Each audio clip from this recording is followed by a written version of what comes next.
princípio, Deus criou os céus e a terra. A terra era sem forma e vazia, e o Espírito de Deus se movia sobre a face das águas.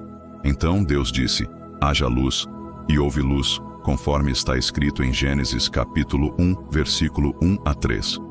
Em 6 dias, Deus criou todas as coisas: luz e trevas, céu e mar, terra e vegetação, estrelas, animais e, por fim, o ser humano.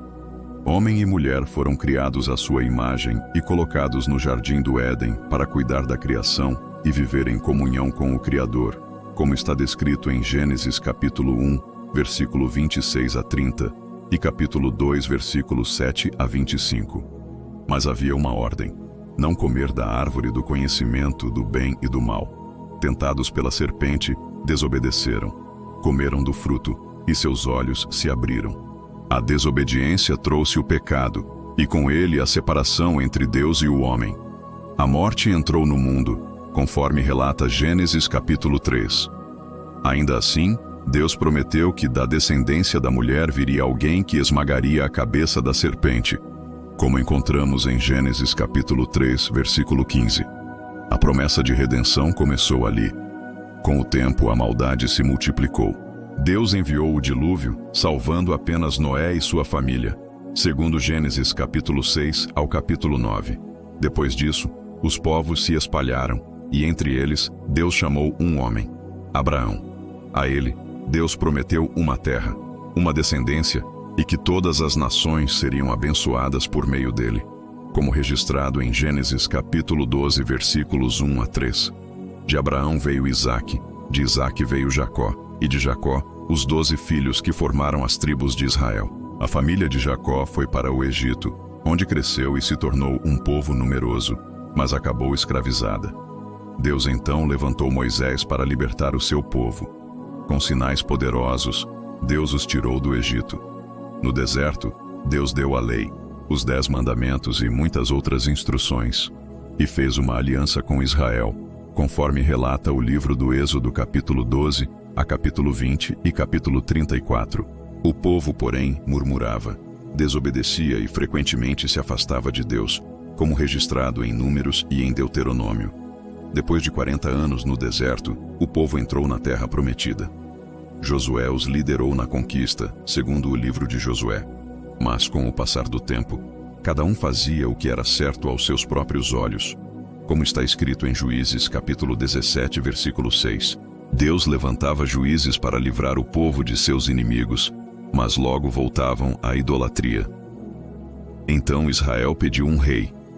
Deus deu Saul, depois Davi, um homem segundo o coração de Deus. A Davi, Deus prometeu que de sua linhagem viria um rei eterno, conforme registrado em primeiro livro de Samuel, capítulo 13, capítulo 17 e segundo livro de Samuel, capítulo 7. Salomão, filho de Davi, construiu o templo, mas mais tarde se afastou de Deus. Após sua morte, o reino se dividiu. Israel ao norte, Judá ao sul. Ambos caíram na idolatria. Deus enviou profetas, chamando o povo ao arrependimento, advertindo sobre o juízo, mas também anunciando esperança. Isaías falou de um servo sofredor, de um menino que nasceria e seria chamado Deus Forte, Pai da Eternidade, Príncipe da Paz, como em Isaías capítulo 9, versículos 6 e 7, e capítulo 53. Jeremias falou de uma nova aliança escrita nos corações, como em Jeremias capítulo 31. Ezequiel, Daniel, Miqueias e muitos outros anunciaram a vinda do Messias. O povo foi levado ao exílio. Jerusalém foi destruída. O templo foi queimado, conforme está em 2º livro de Reis capítulo 25. Mas mesmo no cativeiro, Deus não abandonou seu povo. Após 70 anos, voltaram para a terra. Reconstruíram o templo e os muros da cidade, como narrado em Esdras e Neemias. Mas o coração de muitos continuava distante. Durante 400 anos houve silêncio, sem profetas, sem novas revelações. Então, no tempo certo, Deus enviou seu Filho. Jesus nasceu de Maria, por obra do Espírito Santo. Nasceu em Belém, cresceu em Nazaré e aos 30 anos começou seu ministério, conforme está em Evangelho de Lucas, capítulo 1 e capítulo 2. Pregou o arrependimento, curou enfermos, expulsou demônios, perdoou pecados e anunciou o reino de Deus. Disse: Eu sou o pão da vida, eu sou a luz do mundo, eu sou o caminho, a verdade e a vida. Como registrado no Evangelho de João capítulo 6, capítulo 8 e capítulo 14. Jesus cumpriu todas as profecias. Entrou em Jerusalém montado num jumento. Foi traído por um de seus discípulos, julgado por homens e condenado à morte. Foi crucificado, morreu e ao terceiro dia ressuscitou.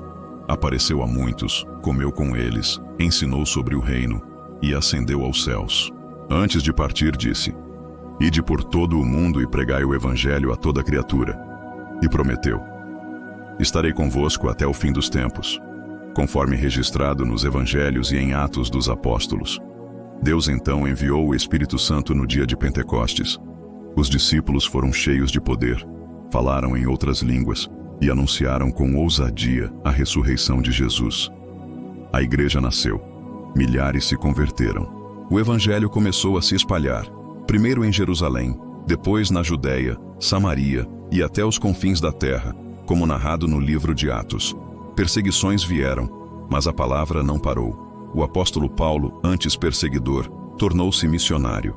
Viajou, fundou igrejas, escreveu cartas que instruíam os cristãos sobre a fé, o amor, a santidade e a esperança. Pedro, João, Tiago e outros também escreveram. A mensagem era clara: Jesus é o Cristo. Pela graça somos salvos, mediante a fé, não por obras. Em Cristo somos nova criação.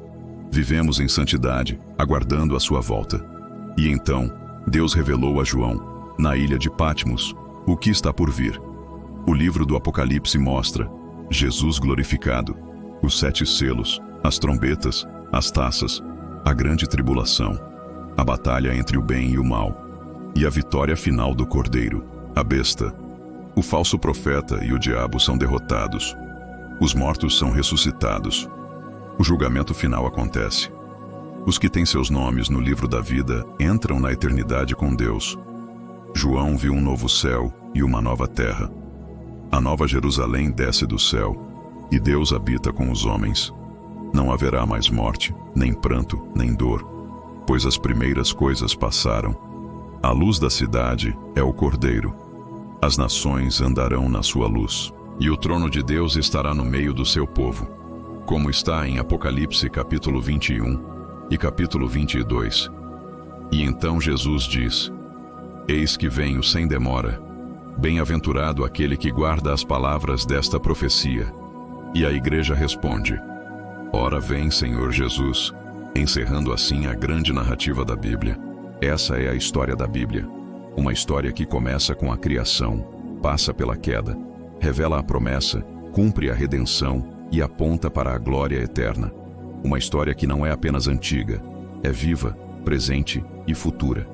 Tudo aponta para Cristo, o Alfa e o Ômega, o princípio e o fim, aquele que era, que é e que há de vir.